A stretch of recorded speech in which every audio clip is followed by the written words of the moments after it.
Bine v-am găsit, dragilor din Zodia Săgetător, oriunde v-ați afla. Bine ați venit tuturor pe canalul meu, Tarot Flor de Loto, la o nouă lectură atemporală, fără limită de timp, pe care voi să o puteți urmări oricând doriți sau atunci când apare în viețile voastre. Desigur, ca de fiecare dată vă readuc aminte că voi, prin deciziile și alegerile voastre, vă construiți propriul viitor, așa că vă rog din suflet, fiind o lectură generală, să luați decât acele mesaje care vor rezona cu voi, iar restul lăsați-le să zboare în univers, pentru că sigur sunt pentru alte energii care într-o mai mică sau mai mare măsură au o legătură cu Zodia Săgetătorului. Așa că toți cei care aveți Soare, Lună, Venus, Ascendentul sau oricare alt aspect astral important pentru voi și care are legătură cu harta voastră natală și desigur sunt implicit are legătură și cu Zodia Săgetătorului, atunci această lectură este de asemenea și pentru voi. Și haideți să nu pierdem timpul și să începem să vedem care este situația actuală, în funcție de ce simțiți, de ce trăiri aveți, de ce vă doriți și de ce situații, în ce situații sunteți implicați.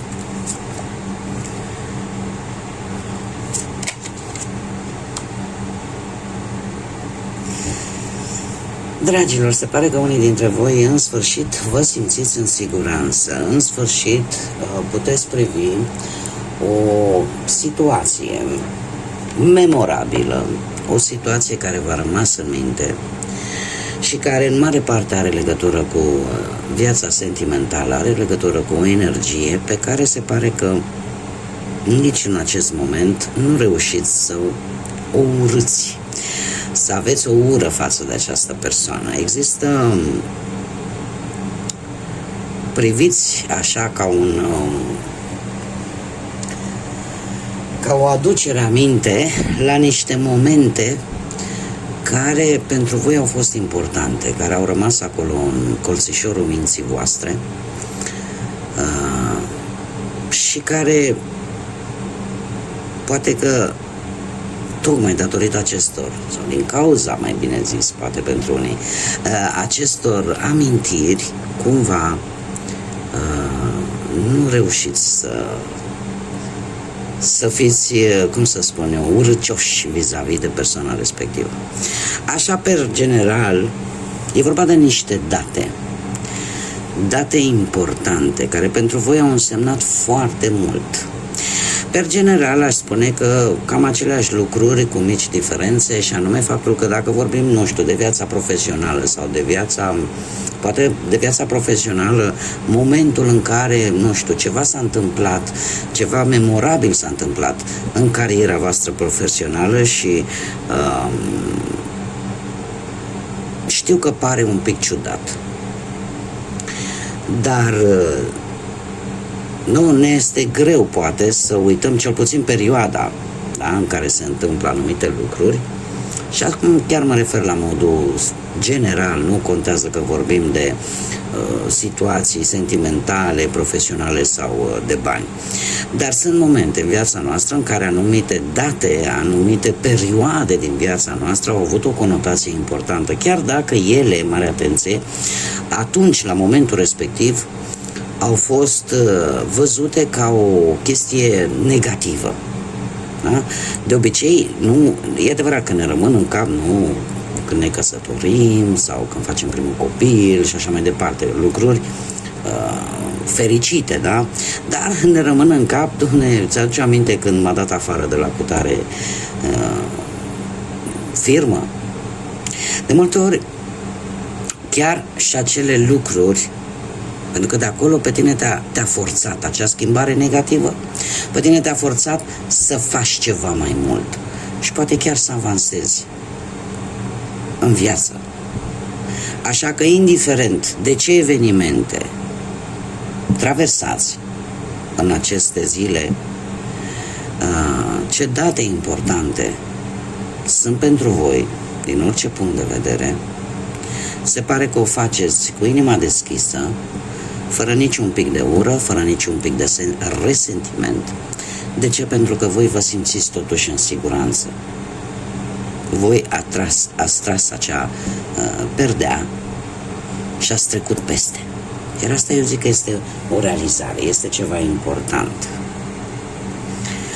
Și intuiția îmi spune că e ceva care totuși cumva v-a rănit la momentul respectiv, dar care ați reușit să vindecați ce s-a întâmplat atunci.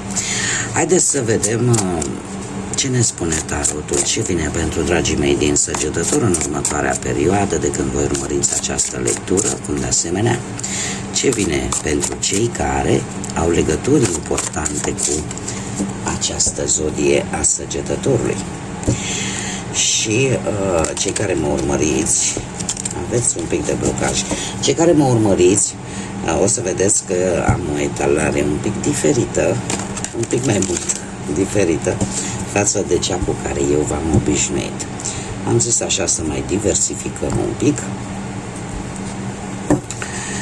Și haideți să vedem ce ne spune. Da, uite, sunteți în situația actuală, sunteți într-o fază în care vreți să o luați de la capăt, în care cumva ați încheiat ce trebuia încheiat și sunteți voi.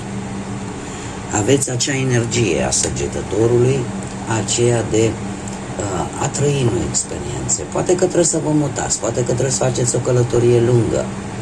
Da? Și voi sunteți, așa cum îmi place mie să vă spun, sunteți aventurierul zodiacului, da? Pentru că sunteți foarte setoși de aventură, de cunoaștere, da? Și aveți acel entuziasm pe care puține zodii le au. Așa că sunteți la un început de drum, la un nou proiect, la ceva care începe proaspăt acum. Haideți să punem și celelalte cărți, să vedem. Facem un pic de loc. Știu că nu o să se vadă chiar toate cărțile. Sunt cărți normale,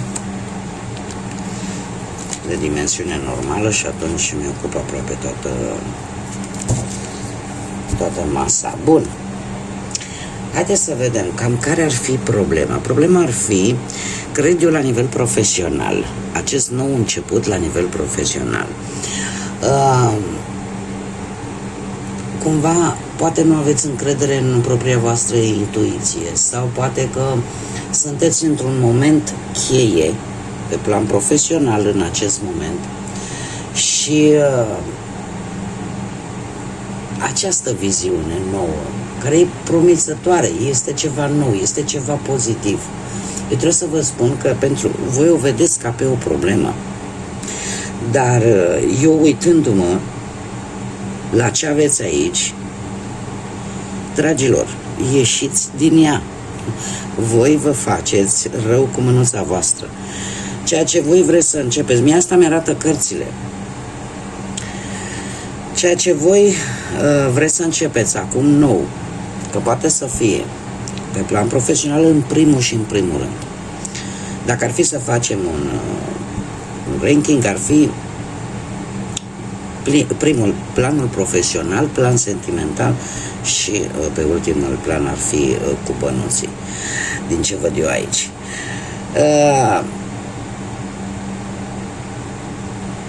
Deci, haideți ca să o iau pe rând, pentru că mie așa îmi place, eu sunt foarte organizată și îmi place să lucrurile pe rând. Deci e clar că aici, care este problema? Faptul că sunteți în faza unui nou început, totuși, ceva vă oprește. Da? Și imediat o să vă spun ce anume vă oprește. Dar haideți să vedem ce se vede. Ce se vede? Lucrurile se văd bune. Unii dintre voi aveți sprijinul familiei, sprijinul celor dragi, celor de lângă voi. Acest 10 de cupe îmi vorbește mai ales de se vede, se apropie de voi un eveniment destul de important. Cumva se vede, tu știi care este drumul bun pentru tine. Încerci să-ți urmezi inima. Ai valorile tale sunt unele mult mai solide. Nu știu, dacă vorbim de muncă, vezi că ești important la locul de muncă. Oamenii au încredere în tine. Există, poate, unii dintre voi așteptați o veste, da? Care, din câte, cumva, preconizați, simțiți, intuiți, dar ceva vă oprește. Dar astea se văd. Astea sunt lucruri care se văd. Unii dintre voi poate ați gândit negativ vis-a-vis de relația voastră. Că ceva nu merge bine. Se pare că se vede că nu ai de ce să te preocupi. Alții poate au o problemă de relație. Familia cumva te sprijină, se vede lucrul ăsta. Alții poate ați reușit să, nu știu, a apărut cineva în viața voastră care se vede că poate să devină o relație foarte importantă pentru voi. Deci lucruri care se văd. Lucruri care nu se văd. Și avem un patru de bâte care ne vorbește de stabilitate. Deci ce nu vedeți voi este de fapt că vine această stabilitate. Că chiar dacă ai trecut prin momente grele, e momentul să te bucuri. E momentul să-ți faci acea vacanță reparatoare cu prietenii, cu familia. E momentul, poate, se preconizează o schimbare de loc. Dacă vorbim de muncă, ce nu se vede, că îți vei îndeplini un obiectiv, că vei găsi acele îmbunătățiri care ar trebui să vină, poate, în mediul ăsta profesional, că acest greu va trece și vine stabilitate în viața voastră. Și acum trec la următoarea carte, care este foarte strâns legată de așa zisa problema voastră. Și anume faptul că avem un 8 de spade. Dragii mei, 8-ul de spade este cartea cea mai înșelătoare, care ne vorbește de acel cerc vicios în care se întâmplă, ca mulți dintre noi, să ne învârtim într-un mod negativ, poate fără voia noastră, în care nu reușim să vedem realitatea, pentru că ne-am indus acea energie atât de negativă, că nimic nu o să-ți iasă, că lucrurile sunt mai grave decât sunt ele în mod normal. Și este cartea care ne vorbește de atracție universală. Că n-ai cum să ieși dintr-o situație, da? E acel cer negativ în care te învârți. Eu trebuie să vă spun că există portițe în orice situație. Din câte văd eu aici, lucrurile sunt foarte bune pentru voi. Tocmai de aceea, acest nou început vouă îl vedeți ca pe o problemă. Nu este o problemă, este o problemă la nivel mental. Dar realitatea nu are nimic de văzut cu ea. Pentru că eu văd aici cărți pozitive. Și ce trebuie să înfruntați voi, pentru că asta este simbolistica acestei cărți, poziția ei, da? Se află pe poziția cu ceea ce voi aveți de înfruntat, este tocmai acest lucru, faptul că trebuie să ieșiți din acest cer vicios și să vedeți realitatea cum este ea, că nu are legătură cu ceea ce voi gândiți și în cercul ăla negativ în care voi vă învârtiți. Da? Și asta poate, eu aș spune că e posibil să fie și din cauza încăpățânării voastre. Câteodată sunteți și voi mai încăpățânați din fire. Este o caracteristică a zodiei voastre. De ce? Pentru că nu prea vă place vouă să ascultați de reguli, nu vă place rutina și atunci când nu aveți chef să ascultați pe nimeni, nici nu prea lăsați foarte mult dreptul la replică. Acum trebuie să vă spun un lucru. Fiecare zodie are părțile ei pozitive, da, la superlativ, dar are și părțile ei negative, la care probabil că va trebui să lucreze. Și când spun acest lucru, mă refer mai ales la cei care aveți soarele în Săgetător sau ascendentul în Săgetător. Deci, tocmai pentru că sunteți într-o perioadă sau poate ați traversat o perioadă destul de complicată pentru voi, e ca și cum ai spune, Dumnezeu, parcă e prea frumos să fie și adevărat, n-are cum, și te învârți în acest cerc negativ. Asta trebuie să înfruntați, exact această reevaluare în permanență. Există o teamă poate care vă blochează, există poate dacă ai de luat niște decizii, parcă nu le vezi cu claritate, tocmai poate din această cauză. Sau poate unii dintre voi, dacă vorbim pe partea asta sentimentală, se pare că încă mai au ceva de reparat în interiorul vostru. Și trebuie să știți, dacă este vorba despre așa ceva, că nimeni nu poate repara ce este în interiorul tău dacă tu nu începi să o faci prima. Mergem mai departe. Cum se vor desfășura lucrurile? Din câte văd aici se repetă de 2 ori cifra 8, care mie îmi vorbește de reușită. Este numărul reușitei, este numărul puterii, este numărul ambiției, dar în același timp ne vorbește de ordine, de ordinea cosmică din viața voastră. Ne vorbește de liberul vostru arbitru, da? De puterea voastră de a alege și de a vă folosi de ea. Și de asemenea ne vorbește de destin și în același timp și de karmă. O schimbare importantă vine în următoarea perioadă pentru voi, chiar dacă ea în acest moment nu apare în mod explicit aici. Faptul că se repetă de 2 ori cifra 8 mie îmi spune că o schimbare foarte importantă vine către voi. Și haideți să vedem cum se vor desfășura lucrurile. Ca și zodii nu mi-apar deocamdată în această lectură decât zodiile de aer. Gemeni, Balanță, Vărsător, care e posibil să vă spună ceva. E posibil ca voi să aveți în harta voastră astrală, harta voastră natală, ceva legături cu aceste zodii de aer, în puncte cheie din harta voastră, nu știu, poate un Venus, un ascendent, posibil, sau poate un nod nord.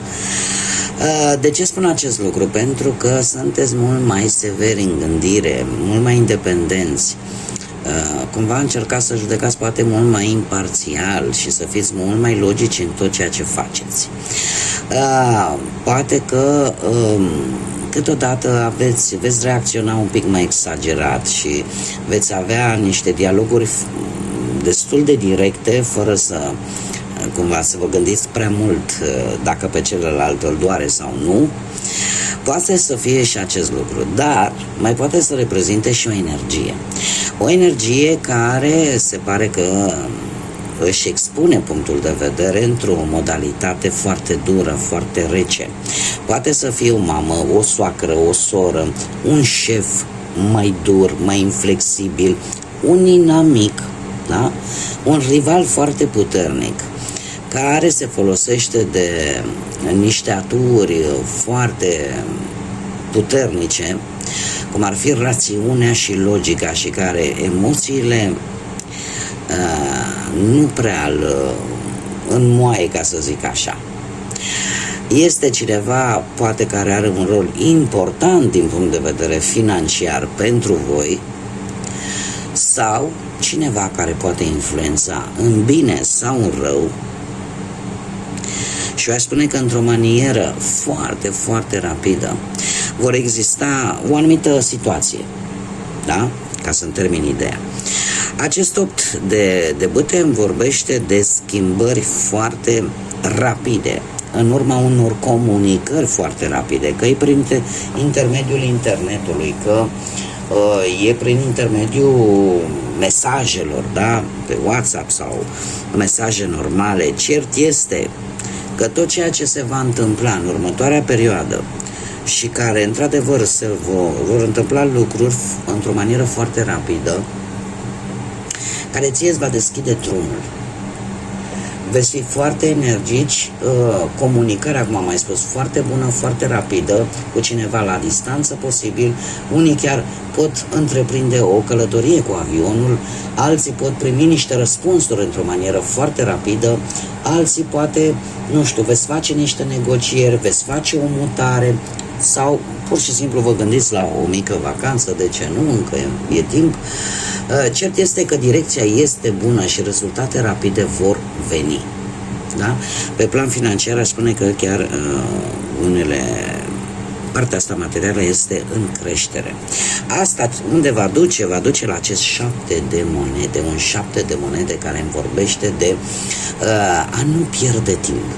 Nu vreți să mai pierdeți timpul în lucruri în care voi nu vedeți rezultate. Cumva sunteți mult mai aprici în ceea ce privește anumite aspecte ale vieții voastre. Vreți să vedeți ce merge și ce nu. Iar trebuie să vă spun că toată atitudinea voastră de acum va avea rezultate bune după un timp.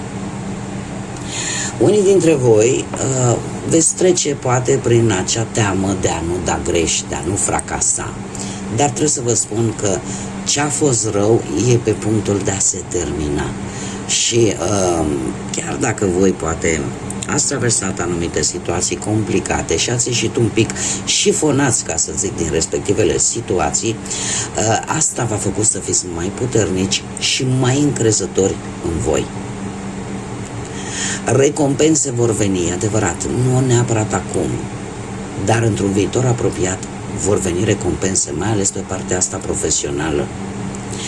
Dacă vorbim de bani, se pare că răbdarea, dacă aveți un proiect de a face bani, răbdarea este esențială, pentru că ceea ce faceți voi acum va avea rezultate foarte bune în viitorul apropiat.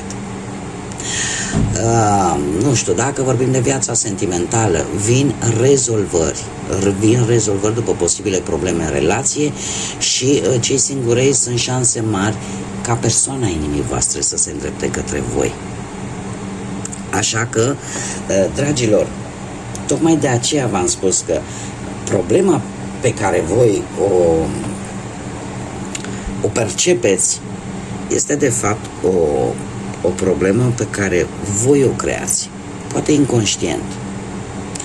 Așa că lăsați gânditul negativ, există soluții, nu contează cât de... Și asta nu vă spun pentru că mi-au zis cărțile acum, vă spun din proprie experiență. Și credeți-mă că am trecut prin momente foarte grele, foarte grele. Și viața m-a pus în respectiva situație care, de câte ori o povestesc, foarte multe, pe majoritatea persoanelor spun, eu nu știu cum ai făcut față. Uite că în orice situație, vă spun ca un pățit, există o soluție. Există o soluție atâta timp cât nu vrei să te lași, nu vrei să renunți și atâta timp cât ai o credință. Eu, în cazul meu, divinitatea pentru mine a fost un lucru esențial. Dumnezeu a fost un lucru esențial. Bun, am închis paranteza, haideți să vedem și un mesaj. Deja cred că o să fie cea mai lungă lectură. Un mesaj de la acest oracol Șoaptele Oceanului.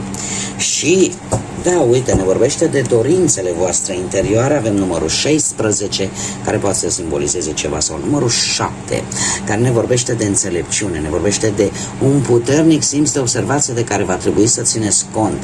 Ne vorbește de creștere spirituală, de binecuvântări, de o evaluare mult mai înțeleaptă a unor situații și de o gândire mult mai profundă. Asta că tot vorbeam de spiritualitate. Setează-ți anumite intenții. Da, asta spune mesajul. Setează-ți anumite intenții pentru că intri într-o fază de plenitudine sau vei simți pe propria piele acel vânt al schimbării.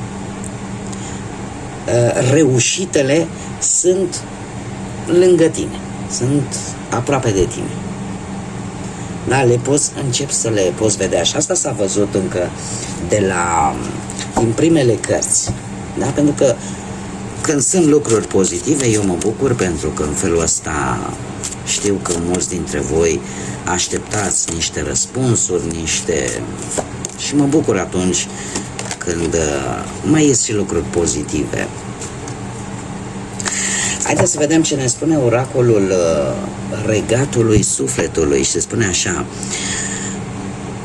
Și avem un 1 care ne vorbește de individualitate, de a lidera, de inițiativă, de lucruri noi experiențe, noi șanse, noi începuturi. Și de asemenea, cu cel mai important lucru cu care vine acest număr este că trebuie să gândiți pozitiv. Da? Trebuie să gândiți pozitiv și arată într-adevăr și o ușoară individualitate de a face, acea tendință de a face lucrurile singurică. Spune așa, încarcă-te de putere folosindu-te, sau mai bine zis, nu că sună urât, reîncarcă-ți bateriile cu ajutorul naturii și fă timp de odihnă, dă-i un timp vânătorului din tine, aventurierului din tine, dă-i un timp de relaxare, dă-i un timp să-și reîncarce bateriile. Este un mesaj foarte important, mai ales în această perioadă când mai suntem și noi unii reușesc să-și fac vacanțele. Încercați să vă duceți, să luați contact cu natura, să ieșiți, pentru că natura vă reîncarcă, să mergeți desculți pe nisip, pe iarbă, să simțiți efectiv acea conexiune cu pământul, pentru că aia vă ajută să vă încarce pozitiv. Bun, dragii mei, cam atât am avut. Este, cred că, cea mai lungă lectură din acest set de lecturi pe care eu le-am făcut. Nu-mi pare rău. Sper că v-a fost de folos. Vă mulțumesc pentru prezență. Mulțumesc ca de fiecare dată tuturor pentru faptul că sprijiniți prin intermediul like-urilor, comentariilor, distribuirilor, sprijiniți acest canal și îl faceți să ajungă la cât mai multe persoane. Eu vă mulțumesc din suflet și le urez bun venit tuturor celor care sunteți noi sosiți aici în această comunitate frumoasă a florilor de lotus. Iar până data viitoare când ne vom reîntâlni, fiți voi, fiți aventurieri, sunteți o zodie de foc, arătați acest lucru, reîncărcați-vă bateriile, ajutându-vă de natură, ajutându-vă de pământ și de soare și desigur eu vă doresc multă energie pozitivă, că aveți nevoie, pentru cei care v-ați regăsit cu această lectură și desigur tot binele din lume. Până data viitoare, ca de obicei, să fiți iubiți, dragilor!